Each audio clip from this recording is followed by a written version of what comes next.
Welcome to the You on the Camino de Santiago podcast, Season 4. This podcast is for and about people getting ready for their first ever pilgrimage on the Camino de Santiago in Spain, France, and Portugal. With your host, Camino guide and longtime pilgrim, Nancy Reynolds of the Camino Experience.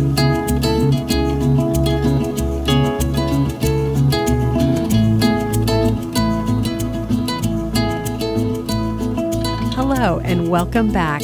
This is Nancy, back with you for Season 4 of the You on the Camino de Santiago podcast, and kicking off the season on this last Tuesday in January. I hope the holidays were a special time for you, filled with your favorite people and activities, and certainly lots of joy and laughter.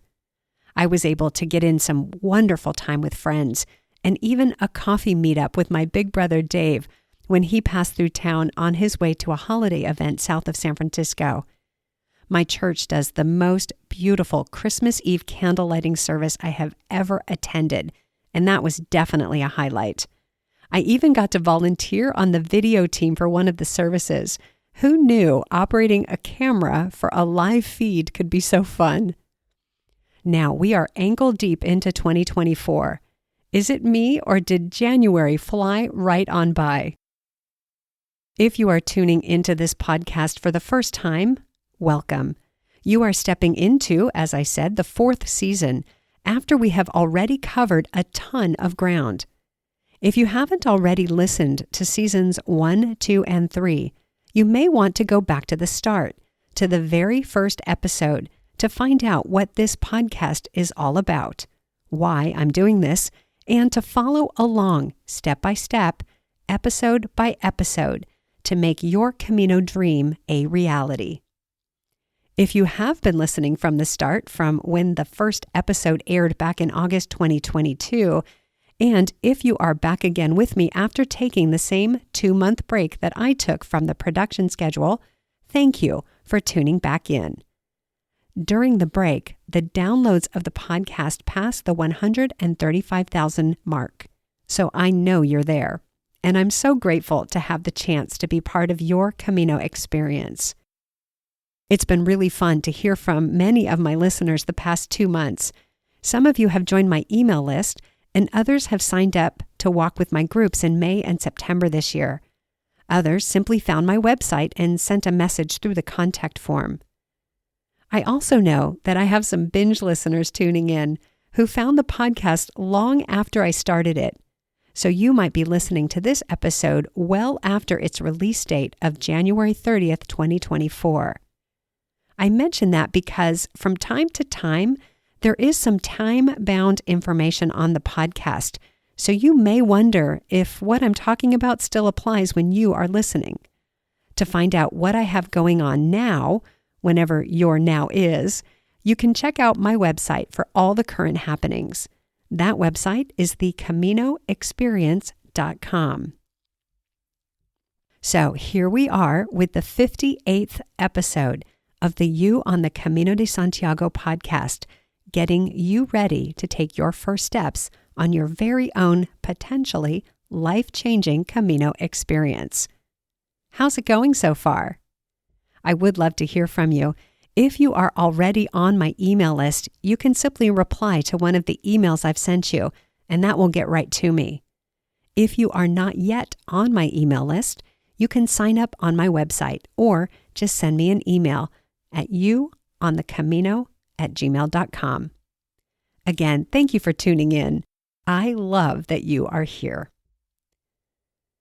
In this first episode of the season, I'm going to be talking about the fear that often surrounds walking the Camino for the first time, and how to find the courage to do it anyway.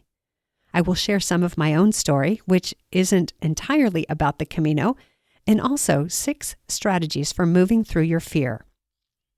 Before I get to today's topic, I want to give you an update on what I've been working on for you during the break.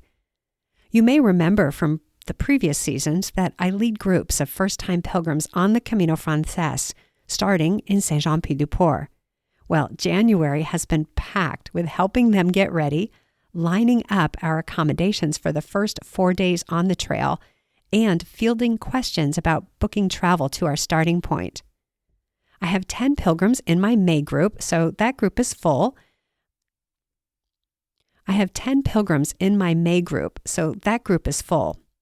I feel so blessed to be supporting them and to be bearing witness to their first Camino pilgrimages. I am also leading a group in September, and as of January 30th, that group still has 5 spots left, in case you are dreaming of a fall Camino. Now, many pilgrims will tell you that walking solo is the best or right way to do this pilgrimage. So you may be thinking that walking in a group isn't the way to go. And to some extent, I agree with you.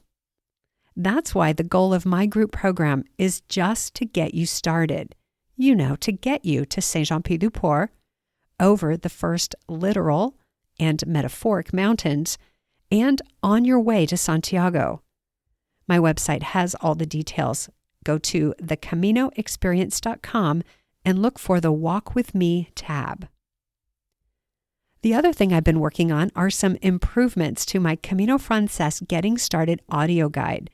Specifically, I'm migrating it to a new platform, one that makes the guide available in an easy-to-use app.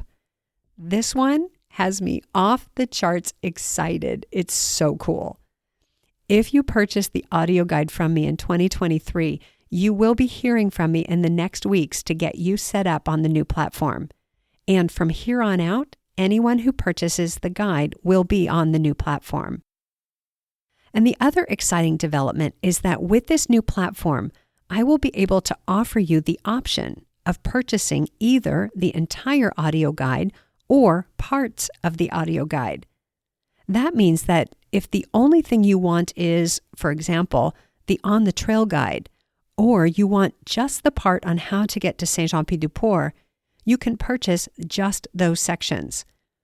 I still have to sort out all the back-end functionality so all the tech works on that, but I'm hoping that's not too far off.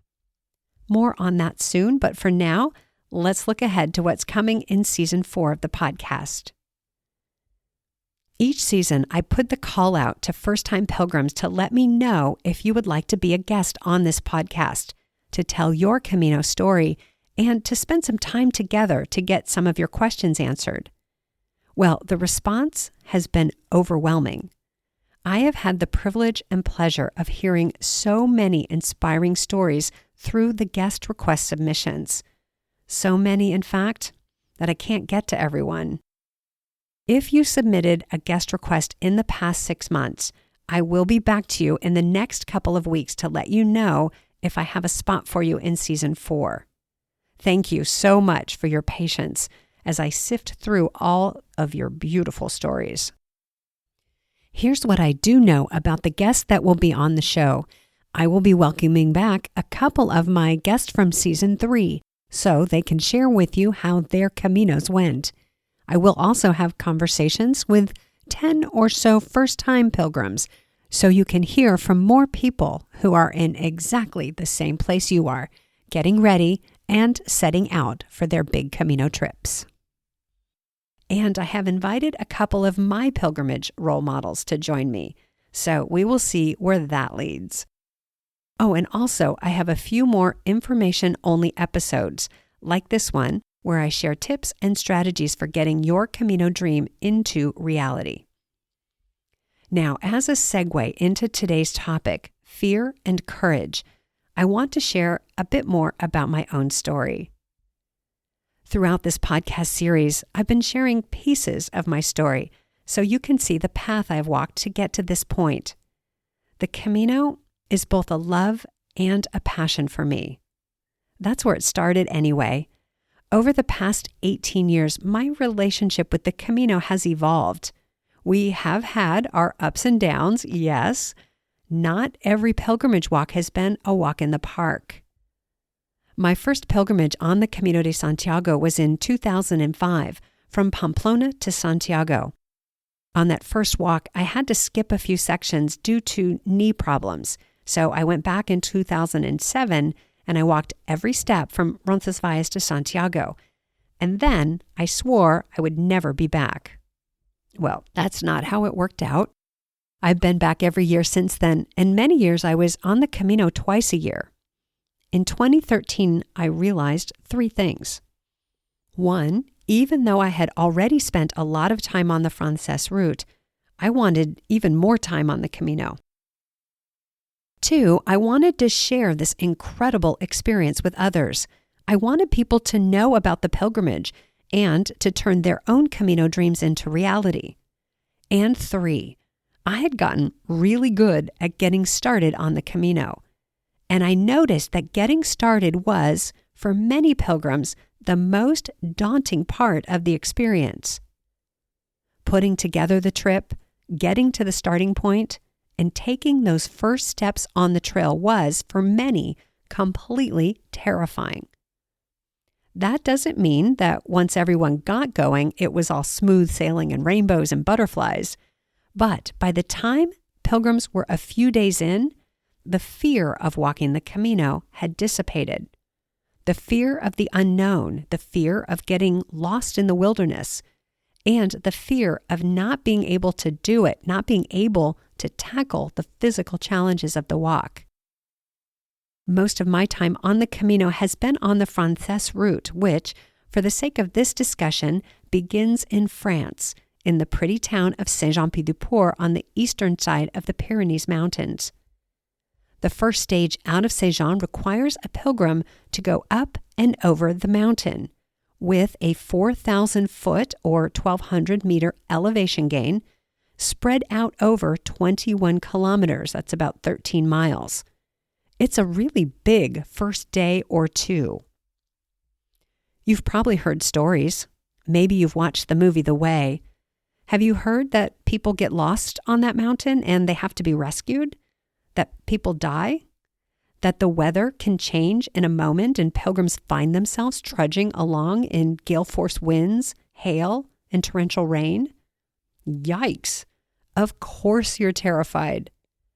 Will any of that happen to you? Most of it, no. Getting lost or dying is statistically uncommon and highly unlikely. But the weather? That's another story. That's a description of the high road, by the way, or the Napoleon route. There is another route that is marginally easier, which goes through the valley and is called the Valcarlos route or the low road. But that one, you may have heard, takes the walker along a busy highway with trucks and buses whizzing by. Well, it's dangerous, right? And then the hard part is at the end of the stage with a grueling climb up and over the mountain pass. I don't mean to scare you. Actually, I'm being intentionally dramatic so I can cue up the topic of courage and facing our fears. I want to talk about what does scare or worry first-time pilgrims and what to do with your fear. See, I don't think it helps when people tell you, oh, you'll be fine, or to just get over it, or they tell you, it's not dangerous at all, it's totally safe. We have to pull that apart a bit to uncover what exactly you are fearful of. So I'm going to do that, and then I will get to those strategies for walking through your fear.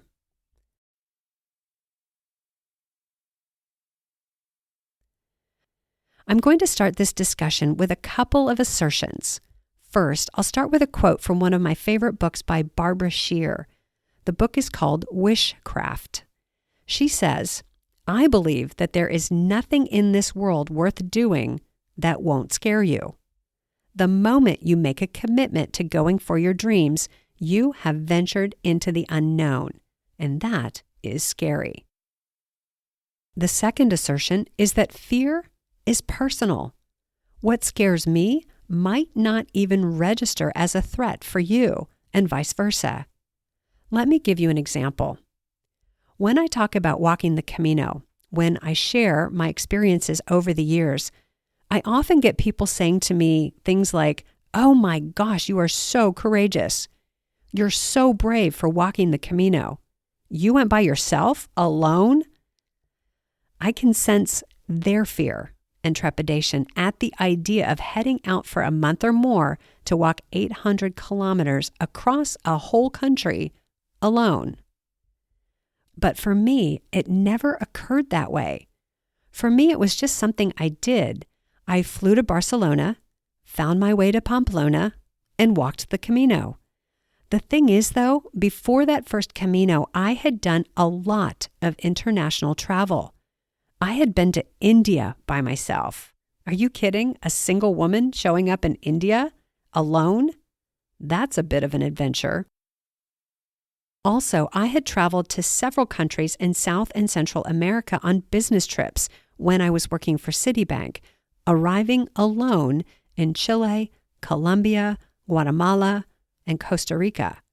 So I was no stranger to solo international travel. For me, that wasn't courageous. That was normal. But I do know fear. I do know the power of fear to stop us in our tracks and keep us from going after our dreams. And I have had to dig deep to find my courage to take on things I really wanted.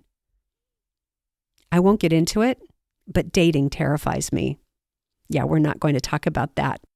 Instead, I'll share with you an example from a few years ago that's not about the Camino, but has a striking number of similarities. For years now, my church has had a team of bicyclists who participate in the AIDS Life Cycle Ride from San Francisco to Los Angeles. One year, I had the crazy idea to join the team and ride 545 miles in support of 2 California-based organizations that provide free HIV/AIDS medical care, testing, and prevention services, and support for people living with AIDS. Why was this crazy? I wasn't a cyclist. I didn't even own a bike. I had no gear or cycling clothes, and I wasn't at all fit. Let me paint you a picture of what this ride entails. First, 545 miles on a bike is really far. The ride would take 7 days, and we would be camping each night in a moving tent city of close to 3,000 people. That would be 7 days of porta potties, showers in a trailer, and days that started at 6 a.m. outside. There wouldn't be any laundry facilities, so I would have to assemble 7 days of riding clothes, and I would have to pack everything: clothes, gear, sleeping bag, sleeping mat, toiletries, extra shoes, into one big bag that I would somehow have to maneuver from the luggage trucks all the way across camp to my tent that was somewhere among a sea of identical tents. From the moment I said yes to doing the ride, my introverted self was in a panic. The part of me that likes to know what's coming and have at least some things planned out was terrified of all this unknown. And my unfit self thought I was insane. So why did I do the ride? I did it because I was longing to be part of something bigger than myself, and I wanted the connection of being part of a team. There were 8 riders on my team, and they all had different reasons for doing the ride. A few were all about the riding. They were the first out of camp each day. They were strong and confident on the bike, and they rode every mile of the ride. Most were dedicated supporters of the cause. They had lost friends to AIDS and were passionate about seeing an end to this awful disease. A couple were there for the social aspect of the ride, to meet people and have fun. And one was doing the ride because a coworker was doing it, and she thought it would be a good experience. Does any of this sound familiar? Heading off into the unknown, totally unfit, stepping out of my routine, no idea how to pull off the logistics, riding a bike on busy roads, sleeping among 3,000 strangers. I can see some similarities to walking the Camino. So how did I make it to and through the ride? How did I go from the idea of doing the ride to actually riding out of the Cow Palace early on a Sunday morning in June 2018? The same way, you are going from the idea of walking the Camino to actually taking your first steps on the trail. I did it one step at a time and with more courage than I knew I had in me. And you'll do it, maybe, with more courage than you know you have, and with some strategies. I will get to those strategies for dealing with your fear or trepidation or nervousness about walking the Camino in just a moment. But first, I want to begin by calling out what those fears could be. I'll start with what I call normal pilgrim fears. First up is the fear of getting lost. Can you imagine? It could happen. It does happen. But what are we really afraid will happen if we get lost? Well, not being able to find our way back to the trail, ending up far away and having to walk many more kilometers than planned. If you get lost in the mountains, there is a very real fear of getting stuck out there overnight. In other words, being alone and well and truly lost. That leads me to all those basic survival fears.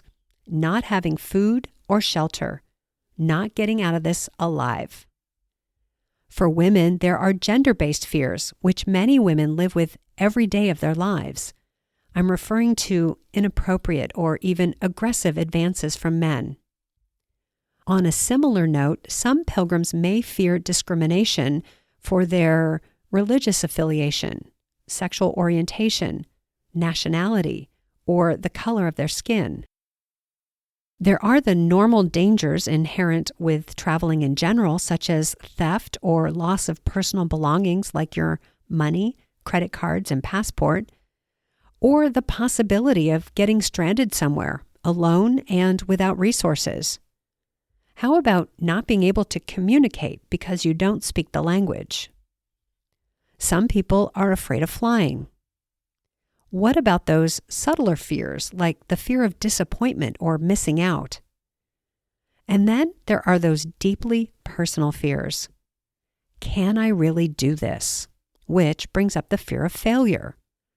And who will I be or become after walking the Camino? Cue the fear. When I look over these different fears, I notice they fall into two categories for me: actual danger and perceived danger.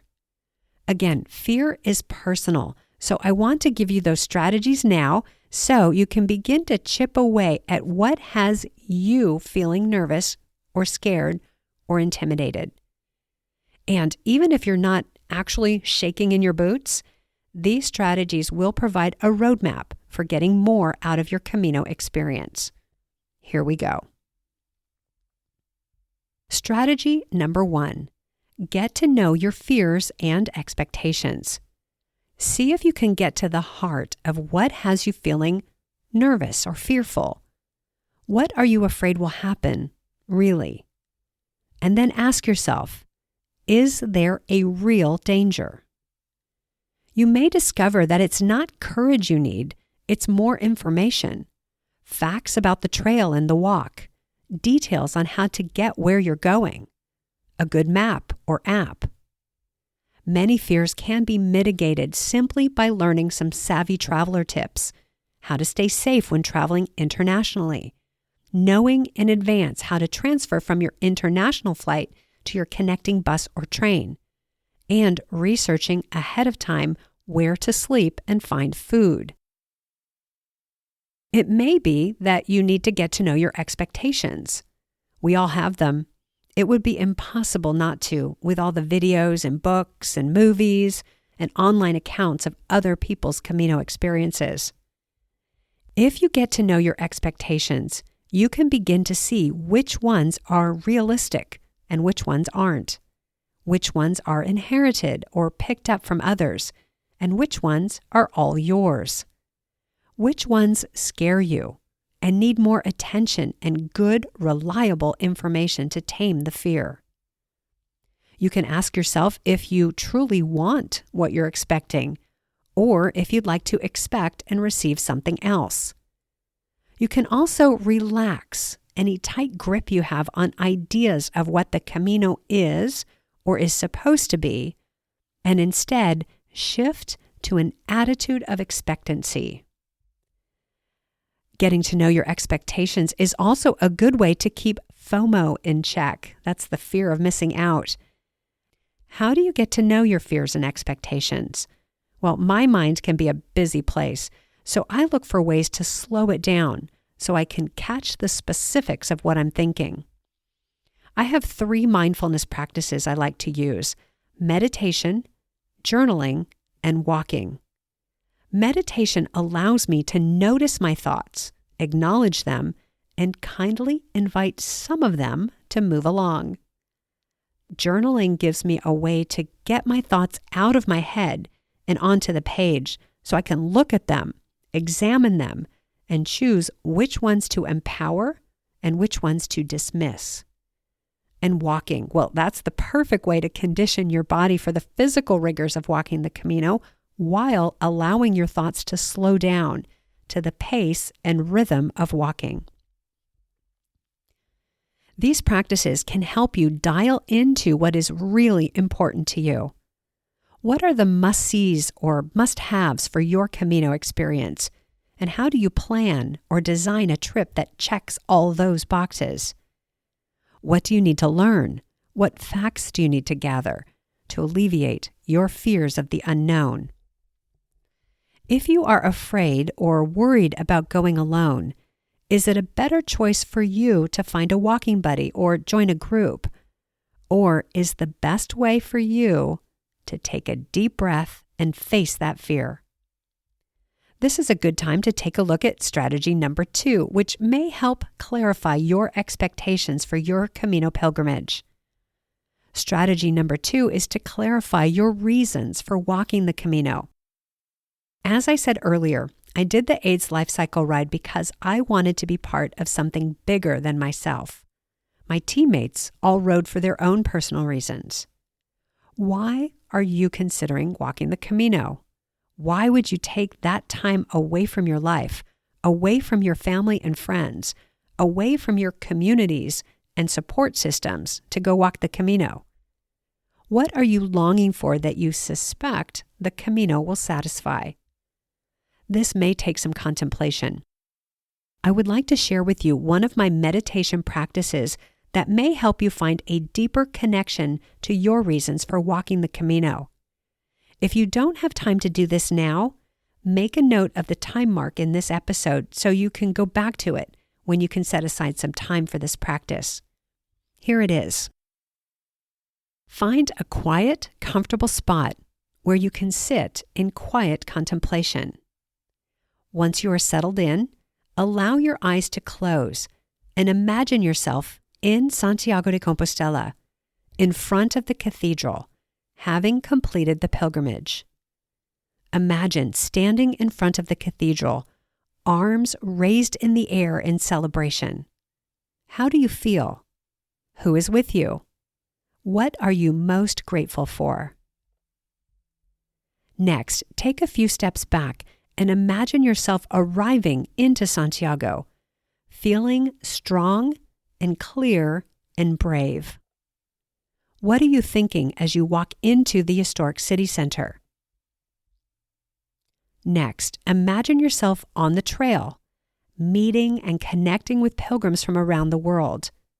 Who are you meeting? What are you talking about? Which of your stories are you sharing with them? Now, imagine yourself on the trail walking for hours in quiet solitude, alone with your thoughts. No one is around, and all you have is the big, wide, open sky above you and the crunch of earth beneath your feet as you take each step. How does it feel to be out there alone?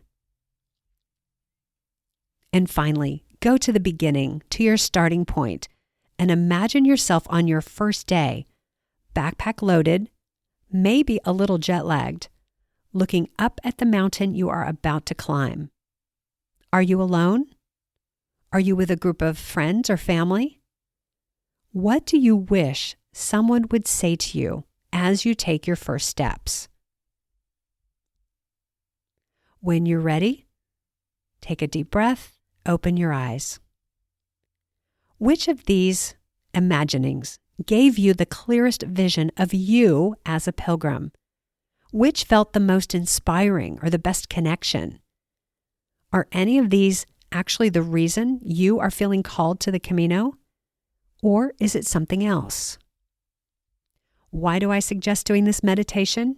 Why take the time to connect with your reasons for walking the Camino? Because when you feel afraid or nervous, or when it gets hard on the trail and you want to quit, I find it helps to fall back on the emotional tie to the goal of walking to Santiago de Compostela. Whenever the difficult emotions take over, think back to your why. Remind yourself why you are doing this and call to mind the experience you are longing for.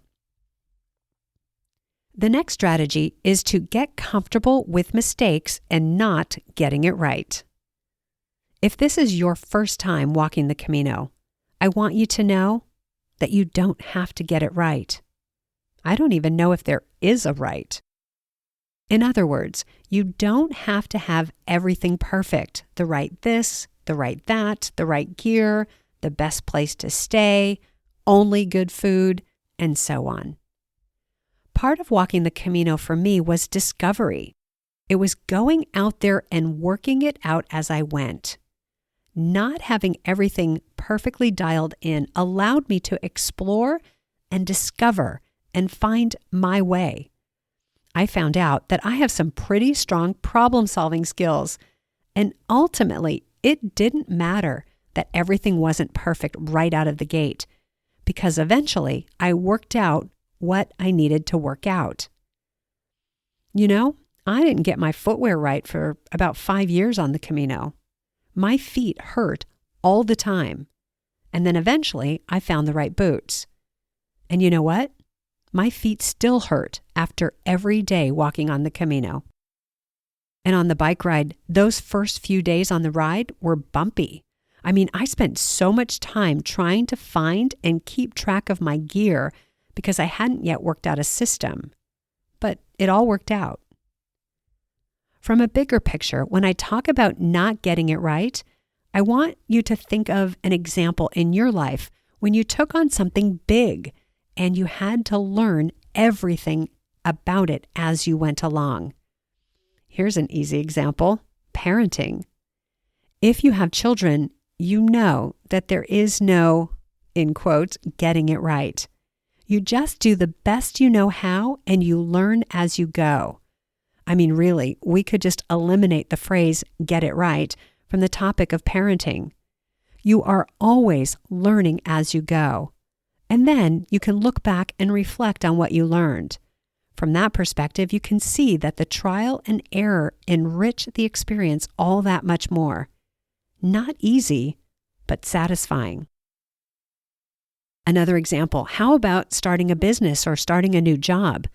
Each time you begin at a point of total incompetence, and you learn as you go. Each day and with each decision, you learn and move toward your goal of running a profitable business or being a good employee. The thing is, we forget this. Probably you have been doing what you're doing for so long that you don't remember what it was like to be a total beginner. Beginners make mistakes. They learn as they go, which is exactly what it is to be a first-time pilgrim. I promise you that by the time you reach Santiago, you will be masterful at being a pilgrim. The next strategy is to look for the heroes and role models who have gone before you and who inspire you. Thank goodness I was part of a team on that AIDS Life Cycle ride. No way would I have ever taken on this bike ride alone. One of my team members had done the ride 6 times before, and another had done it 3 times. They were no longer afraid, like I was. I listened to every word they said. When you are getting ready to walk the Camino, look for people who have overcome their fear, pilgrims who have walked the Camino even though they were shaking in their boots. Find someone whose voice you trust. There is a sea of information out there on the internet. There are Facebook groups. I think I'm in 6 Facebook groups for the Camino, and there are so many more than that. There is the English language forum run by Ivar in Santiago. There are so many voices out there giving you information and telling you how to do things. I'm going to suggest that you look for 1 or 2 or 3 people whose voices you trust, whose voices resonate with you, and look for their comments on Facebook or the forum, or even in YouTube videos or books. Listen for what they have to say and see if you can find your heart in that. Find what inspires you from listening to some of those heroes or some of those role models. That doesn't mean you stop listening to everyone else and their tips and advice.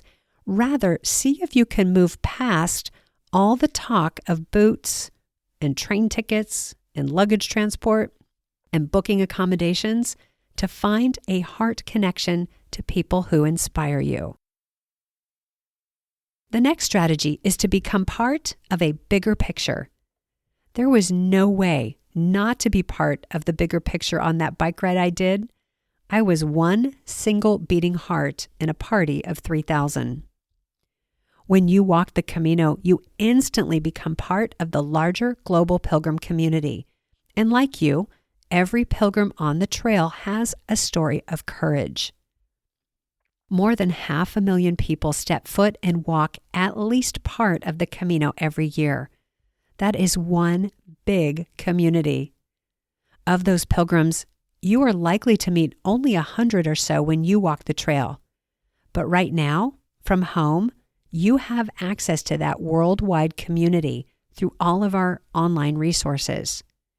As a way to tame your Camino fears, I want to encourage you to get connected to the pilgrim community before you even leave home for your walk.